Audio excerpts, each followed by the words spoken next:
Assembly కోట MLC పదవుల కోసం కాంగ్రెస్ పార్టీలో అయితే తీవ్ర పోటీ నెలకొంది.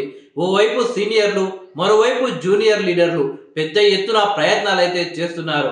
పార్టీ విజయం కోసం తాము పడిన కష్టాలను వివరించేందుకు సిద్ధమవుతున్నారు. సీఎం రేవంత్ రెడ్డి గారి దృష్టిలో పడేందుకు కూడా ప్రణాళికలు రచిస్తూనే ఢిల్లీ స్థాయిలో లాబియింగ్ చేసేందుకు ఎవరి ప్రయత్నాలైతే వాళ్ళు చేస్తున్నట్లు సమాచారం. అసెంబ్లీలో ఉన్న ఎమ్మెల్యేల సంఖ్యాబలం మేరకు కాంగ్రెస్ 4 ఎమ్మెల్సీ స్థానాలు గెలిచే అవకాశం అయితే ఉంది. కానీ అందులో ఒక సీటును మజ్లిస్ పార్టీకి ఇవ్వాలి అనే యోచనలో అయితే ఏఐసిసి ఉన్నట్లు తెలుస్తుంది.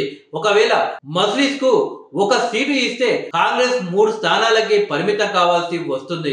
ప్రస్తుత పరిస్థితుల్లో ఎమ్మెల్యే, ఎంపీ లేదా చివరకు గ్రాడ్యుయేట్ ఎమ్మెల్సీగా పోటీ చేయాలి అన్న వందల కోట్లు ఖర్చు చేయాల్సి ఉంటుంది. పోలింగ్ పూర్తయ్యే వరకు పార్టీ క్యాడర్ కు ఏ చిన్న అసౌకర్యం కలగకుండా జాగ్రత్తలు తీసుకోవాలి. వారికి అన్ని రకాలైన వసతులు కల్పించాలి. కానీ అసెంబ్లీ కోట ఎమ్మెల్సీ పదవి కోసం పైసా ఖర్చు అవసరం లేదు. కేవలం పార్టీ పెద్దల ఆశీస్సులు ఉంటే సరిపోతుంది.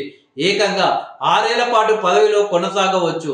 ఇన్ని వెసులుబాట్లు ఉండడంతో అసెంబ్లీ కోట ఎమ్మెల్సీ పదవి కోసం లీడర్లు తెగ పోటీ పడుతున్నారు. పార్టీ అధికారంలోకి వచ్చేందుకు తాము ఎంతగానో కష్టపడ్డామో వివరిస్తూ పేజీల కొద్దీ బయోడేటాలను హైకమాండ్ కు పంపుతున్నట్లు తెలిసింది. గ్రేటర్ హైదరాబాద్ లో కాంగ్రెస్ కు ఒక్క ఎమ్మెల్యే కూడా లేడు. అలాగే పార్టీ పరిస్థితి కూడా అంతంత మాత్రంగానే ఉంది. ఒకవేళ అస్తం పార్టీకి ఏదైనా కార్యక్రమానికి పిలుపునిస్తే విజయవంతంగా చేయడానికి క్యాడర్ లేదనే విమర్శలు అయితే ఉన్నాయి. ఇలాంటి పరిస్థితుల్లో జిహెచ్ఎంసీ ఎన్నికలు ఎప్పుడు జరిగినా గ్రేటర్ పీటర్ దక్కించుకోవడం కష్టమేనని అనుమానాలైతే నెలకొన్నాయి. అందుకే మజ్లిస్ సహకారం అవసరమని అభిప్రాయానికి వచ్చిన కాంగ్రెస్ అధిష్టానం ఆ పార్టీతో దోస్తీ చేయాలి అని భావిస్తున్నట్టు తెలుస్తుంది. దీనిలో భాగంగా ఒక ఎమ్మెల్సీ సీటును ఆ పార్టీకి ఇచ్చేందుకు రెడీ అయినట్లు తెలుస్తుంది. ఎంఐఎం నేతలు కూడా అసెంబ్లీ ఎన్నికల తర్వాత కేసీఆర్ తో స్నేహాన్ని తెంచుకొని కాంగ్రెస్ తో సన్నిహితంగా మెలుగుతున్న విషయం తెలిసిందే. ఒక సీటు మజ్లిస్ పార్టీకి ఇస్తే మిగిలిన 3 సీట్లను ఎస్సీ, బీసీ, ఓసీ నేతలకు ఇస్తారని పార్టీలో ప్రచారం అయితే జరుగుతుంది.